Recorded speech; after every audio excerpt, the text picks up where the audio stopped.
तथा सुप्रभात। काया कैरनमा तपाईलाई साथी मदन पौड्यालसँगै दिपा तिमल सिन्हाको स्वागत छ। काया कैरन उज्यालो रेडियो नेटवर्कसँगै उज्यालो अनलाइन र मोबाइल एप्लिकेशनबाट एकसाथ प्रसारण भइरहेको छ। 2078 साल मंसिर 3 गते शुक्रबार, कार्तिक शुक्ल पक्षको पूर्णिमा तिथि सन् 2021 नोभेम्बर 19 तारिक। काया कैरन सुरु गरौं मुख्य खबरका शीर्षकहरूबाट।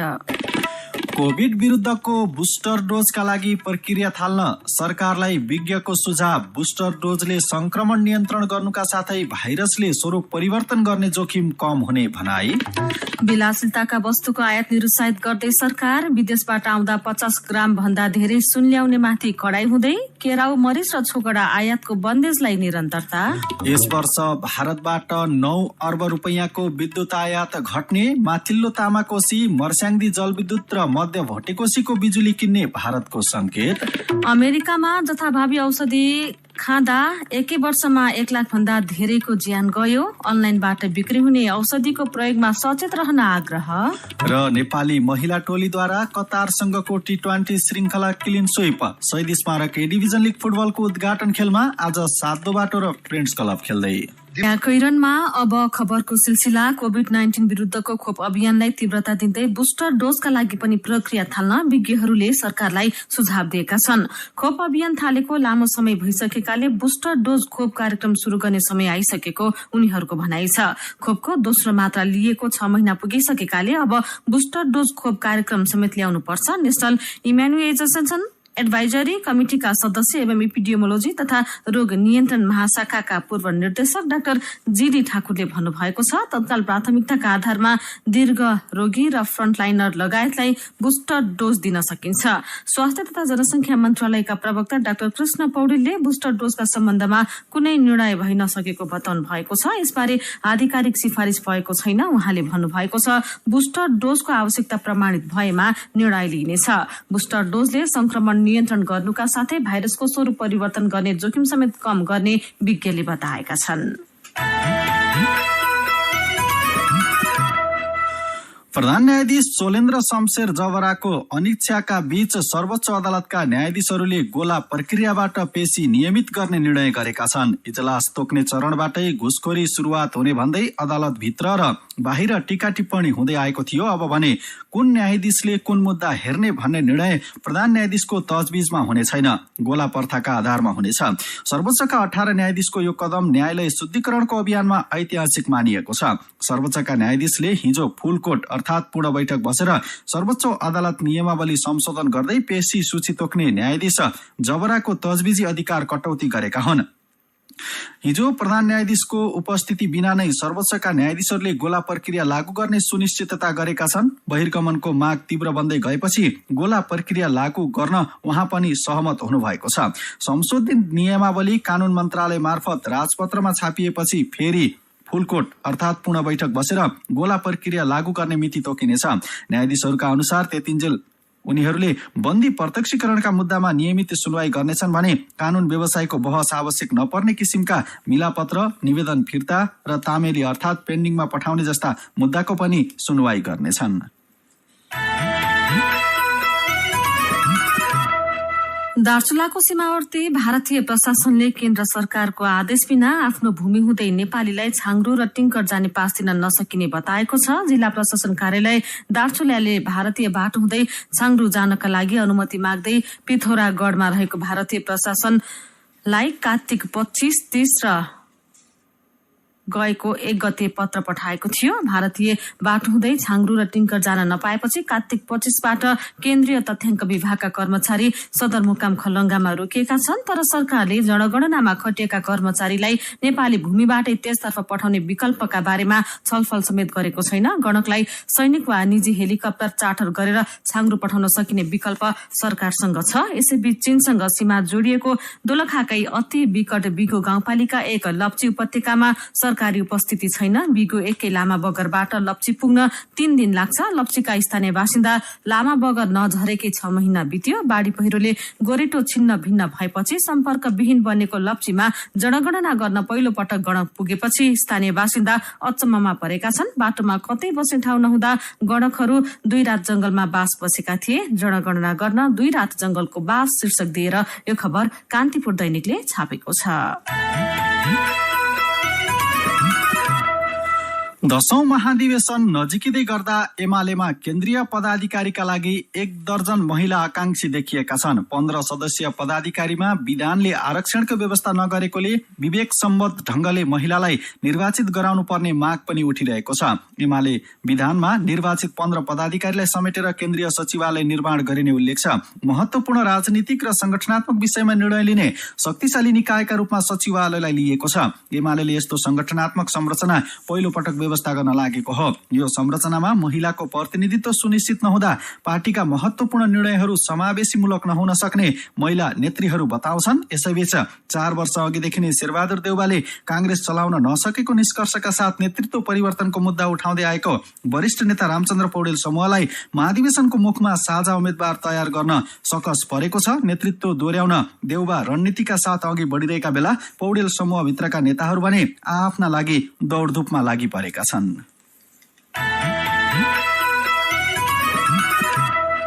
उच्च व्यापार घाटा तथा विदेशी मुद्राको सञ्चित घट्दै गएपछि सरकारले विलासी वस्तुको आयात रोक्न तथा निरुत्साहित गर्न थालेको छ। उच्च आयातका कारण बैंकिङ प्रणालीको तरलता अभाव हुने मात्रै नभई भुक्तानी सन्तुलन र चालू खाता घाटा समेतमा चाप परेपछि सरकारले आयात निरुत्साहनको नीति लिएको हो।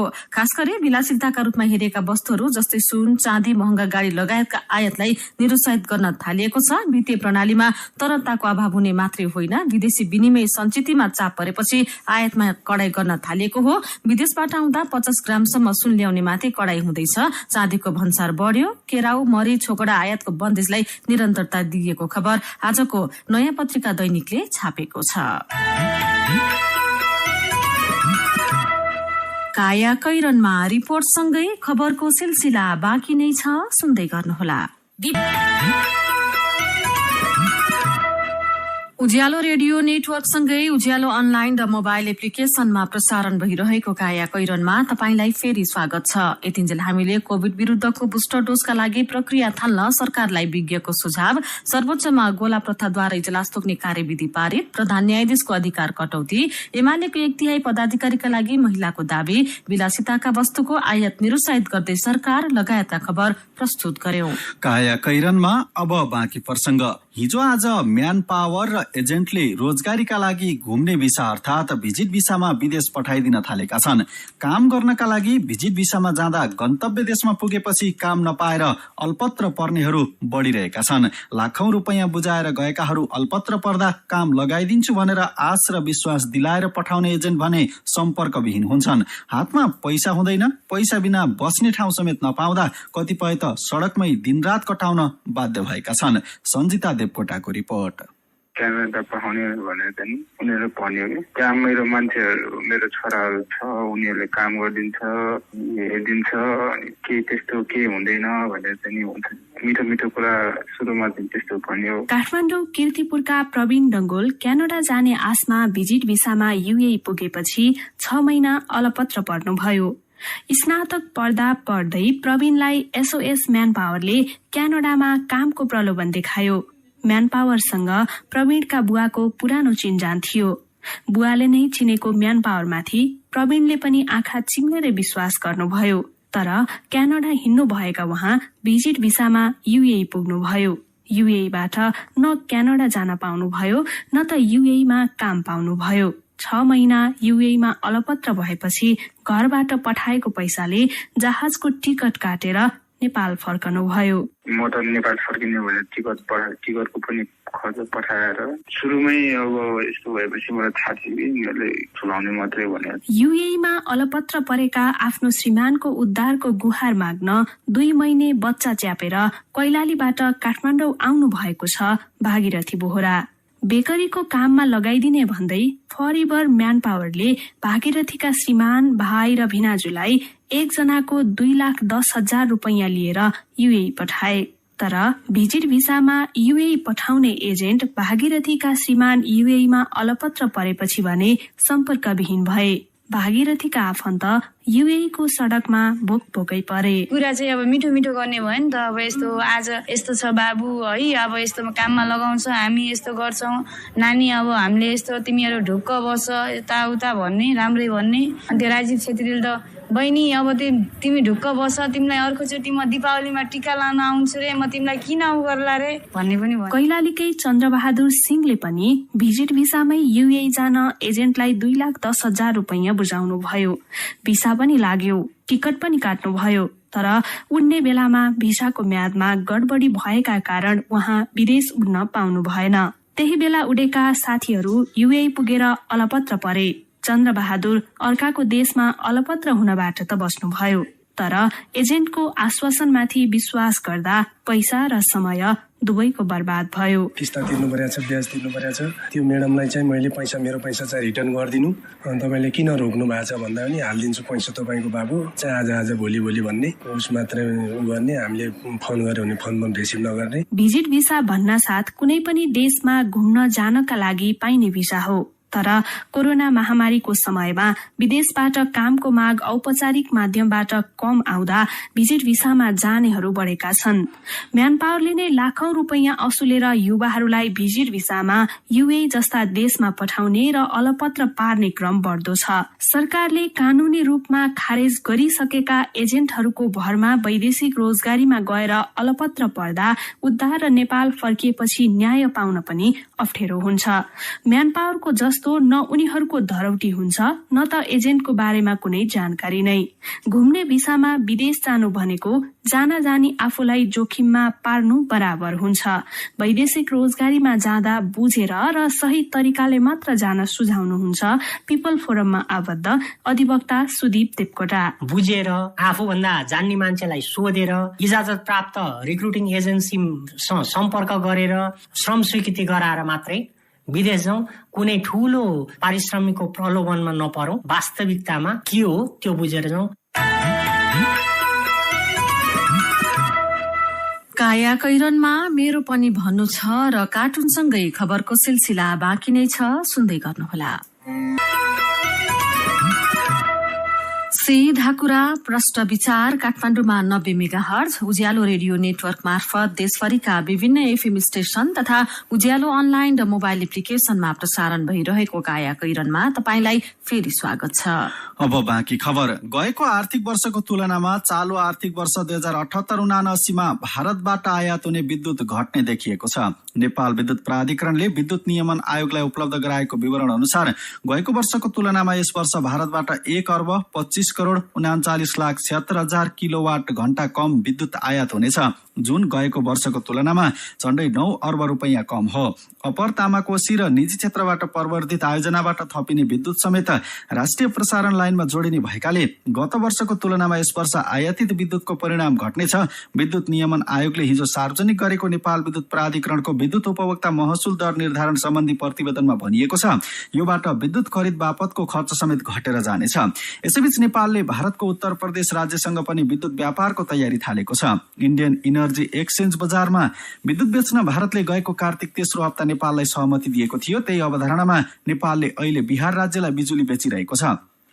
अहिले भारतले नेपालका 2वटा जलविद्युत आयोजना तिर्सुली र देवीघाटबाट उत्पादित 39 मेगावाट बराबर मात्रै बिजुली किनिरहेको छ। नेपालले थप 3वटा आयोजनाको बिजुली बेच्न भारतलाई प्रस्ताव गरेको छ। माथिल्लो तामाकोशी, मर्स्याङ्दी जलविद्युत र मध्य भटुकीको बिजुली किन्न भारतले संकेत देखाएको छ। मेरो पनि भन्नु छ। शहरी क्षेत्रमा जनगणना बारे बुझाउने समस्या भइरहेको बारे इन्दिरा पौडेलले लेख्नु भएको छ। घर घरमा आएर जनगणना गर्ने गणकहरूलाई सहयोग गरौं, उनीहरूलाई सजिलै सही सूचना दिउँ। किशोर लम्सालले भने जनगणनामा खटिएका गणकहरूले पनि प्रश्न सोध्ने शैली सुधार गर्नुपर्छ भन्नुभएको छ। उहाँले लेख्नु भएको छ, केही गणकहरूले अनावश्यक प्रश्न सोध्ने गरेका छन्, यसलाई पनि सुधार गर्नु जरुरी छ। कोरोना महामारीकै बीचमा खुलेका विद्यालयले कसरी सुरक्षाका सावधानी अपनाउनु पर्छ भन्ने बारेको जानकारी कोरोना क्याप्सुलमा सुनेर इभान्सु सुब्बाले लेख्नु भएको छ, बालबालिकालाई विद्यालय प्रवेश गराउनु पूर्व नै उनीहरूलाई ज्वरो आएको छ कि छैन भनेर जाँच गर्नुपर्दछ। अनि यसै विषयमा होमराज मगरले लेख्नु भएको छ, कोरोना संक्रमण के हो र यो संक्रमण भइहाले कसरी सुरक्षित रहने भन्ने बारे विद्यार्थीहरूलाई जानकारी गराउनु पर्दछ। यस्तै कोरोनालाई आत्मविश्वासले जित्न सकिन्छ भन्ने कुरा पनि उनीहरूलाई बुझाउनु पर्दछ। विचारका लागि तपाईलाई धन्यवाद। मेरो पनि भन्नु छ। मेरो पनि भन्नु छ प्रस्तुत गर्दै हुनुहुन्थ्यो साथी सुजता सुनवार। काया कैरनमा अब विदेशको खबर। अमेरिकामा जथाभावी औषधि खाँदा 1 वर्षमा 1 लाख जना भन्दा धेरैको ज्यान गएको पाइएको छ। अमेरिकामा प्रतिबन्धित औषधि फिन्टानाइल र नक्कली चक्की खाएकै कारण उनीहरूको ज्यान गएको स्वास्थ्य अधिकारीलाई उद्धृत गर्दै समाचार संस्था AFP-ले जनाएको छ। यी औषधिको अनलाइनबाट बिक्री बढेको र त्यसले मानव स्वास्थ्यलाई जोखिममा पारिरहेको त्यहाँका स्वास्थ्य विज्ञले बताएका छन्। अमेरिकामा अप्रिल सन् 2020 देखि सन् 2021 को अप्रिलसम्मको 1 वर्षको अवधिमा 1,306 जनाको औषधिको ओभरडोजका कारण ज्यान गएको पाइएको हो। हरेक 5 मिनटमा एक व्यक्तिको ओभरडोजका कारण ज्यान जाने गरेको तथ्याङ्क रहेको छ। अमेरिकी राष्ट्रपति जो बाइडेनले कोरोना महामारीसँग जुझ्दै गर्दा औषधिको ओभरडोज विरुद्धका कदम चाल्न पनि उत्तिकै चुनौतीपूर्ण रहेको बताउनु भएको छ। अमेरिकी औषधि नियामक निकायले लागू पदार्थ मिसाइएका औषधि अनलाइनबाट बिक्री भइरहेको भन्दै सचेत रहन आग्रह गरेको छ। अब खेल खबर। सीता राणा मगरले नेपाली महिला खेलाडीकै उच्च स्कोर बनाएपछि नेपालले कतारलाई 109 रनले पराजित गरी 3 खेलको श्रृंखलामा क्लिन स्वीप गरेको छ। अर्को हप्ता युएईमा हुने 2020 महिला विश्वकप छनौटको तयारीका लागि दोहामा रहेको नेपाली टोलीले 2020 श्रृंखलामा कतारलाई कुनै पनि मौका दिएन। सीताले 82 रन बनाएपछि दोहाको वेस्टइन्ड पार्क अन्तर्राष्ट्रिय क्रिकेट मैदानमा पहिला ब्याटिङ गरेको नेपालले 3 विकेट गुमाई 164 रन जोड्यो। सीताले नेपाली महिला खेलाडीकै व्यक्तिगत उच्च स्कोर बनाएकी हुन्। नेपालको स्कोर पनि 2020 मा अहिलेसम्मकै उच्च स्कोर हो। कतारले 7 विकेट गुमाएर 55 रन मात्रै बनाउन सक्यो। नेपाली टोली अब दोहाबाट सिधै दुबई जानेछ। खेलकै अर्को खबरमा शहीद स्मारक ए डिभिजन लिग फुटबल आजदेखि शुरू हुँदैछ। काठमाडौँको त्रिपुरेश्वरमा रहेको दशरथ रंगशालामा हुने उद्घाटन खेलमा ललितपुरका 2 टोली सातदोबाटो युथ क्लब र फ्रेन्ड्स क्लब खेल्दैछन्। खेल बेलुका पाउने 5 बजे हुनेछ। सातदोबाटाले पहिलो पटक शीर्ष डिभिजनको लिग खेल्न लागेको हो। आजदेखि शुरू हुने लिगमा 14 टोलीको सहभागिता रहेको छ। लिगको पुच्छारका 2 टोली रेलिगेसनमा पर्दै बी डिभिजनमा झर्नेछन्। लिग विजेताले 75 लाख तथा उपविजेताले 50 लाख रुपैयाँ प्राप्त गर्नेछ।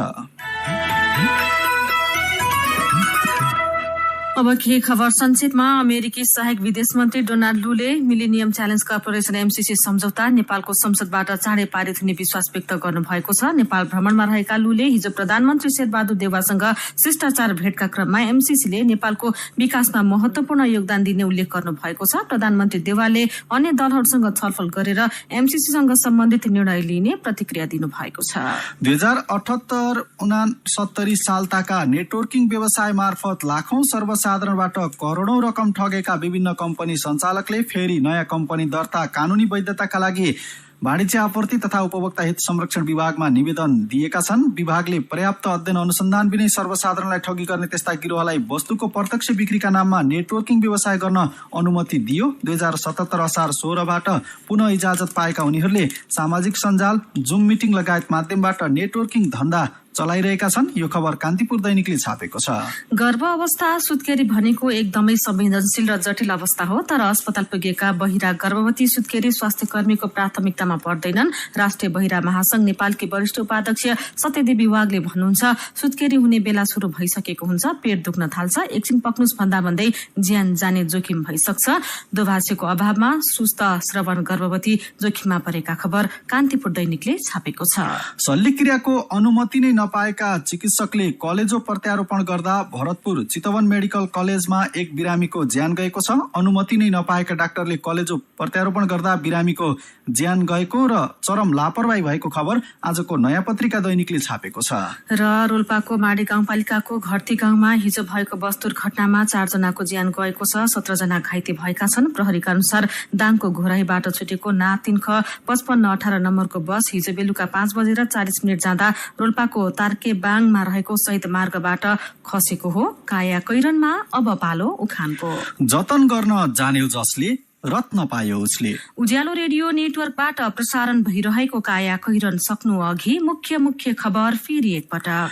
कोभिड विरुद्धको बुस्टर डोजका लागि प्रक्रिया थाल्न सरकारलाई विज्ञको सुझाव। बुस्टर डोजले संक्रमण नियन्त्रण गर्नुका साथै भाइरसले स्वरूप परिवर्तन गर्ने जोखिम कम हुने भनाई। विलासिताका वस्तुको आयात निरुत्साहित गर्दै सरकार। विदेशबाट आउँदा 50 ग्रामसम्म सुन ल्याउने माथि कडाई हुँदै। केराउ, मरिच र छोकडा आयातको बन्देजलाई निरन्तरता। यस वर्ष भारतबाट 9 अर्ब रुपैयाँको विद्युत आयात घट्ने। माथिल्लो तामाकोशी, मर्स्याङ्दी जलविद्युत र मध्य भट्टीकोशीको बिजुली किन्ने भारतको संकेत। अमेरिकामा जथाभावी औषधि खाँदा एकै वर्षमा 1 लाख भन्दा धेरै जनाको ज्यान गयो। अनलाइनबाट बिक्री हुने औषधिको प्रयोगमा सचेत रहन आग्रह। र नेपाली महिला टोलीद्वारा कतारसँगको T20 श्रृंखला क्लिन स्वीप। शहीद स्मारक डिभिजन लीग फुटबलको उद्घाटन खेलमा आज 7 बाटो र फ्रेन्ड्स क्लब खेल्दै। अब कार्टुन। आज हामीले रवि मिश्रले बनाउनु भएको कार्टुन लिएका छौं। कार्टुन हिजो सर्वोच्च अदालत परिसरमा प्रहरीले बल प्रयोग गरेको विषयसँग सम्बन्धित छ। यहाँ कार्टुनमा प्रहरीको लाठीचार्जबाट एकजना कानून व्यवसायीको टाउकोमा चोट लागेको छ अनि उनी टाउको समाउँदै सँगै रहेका साथीलाई भन्दैछन्, गोला प्रथा भनेको त गोली प्रथा सुरु होला जस्तो छ। आजको काया कैरन सकिएको छ। काया कैरनबाट प्राविधिक साथी प्रवीण श्रेष्ठसँगै हामी पनि बिदा माग्छौं। काया कैरन सुन्नु भएकोमा तपाईलाई धन्यवाद। उज्यालो मोबाइल र अनलाइनमा प्रसारण भइरहेका रेडियो र अनलाइनका सामग्री भाइबरमा पनि उपलब्ध छन्। घर बाहिर निस्कने बेलामा मास्क लगाउन नबिर्सौं। नमस्कार।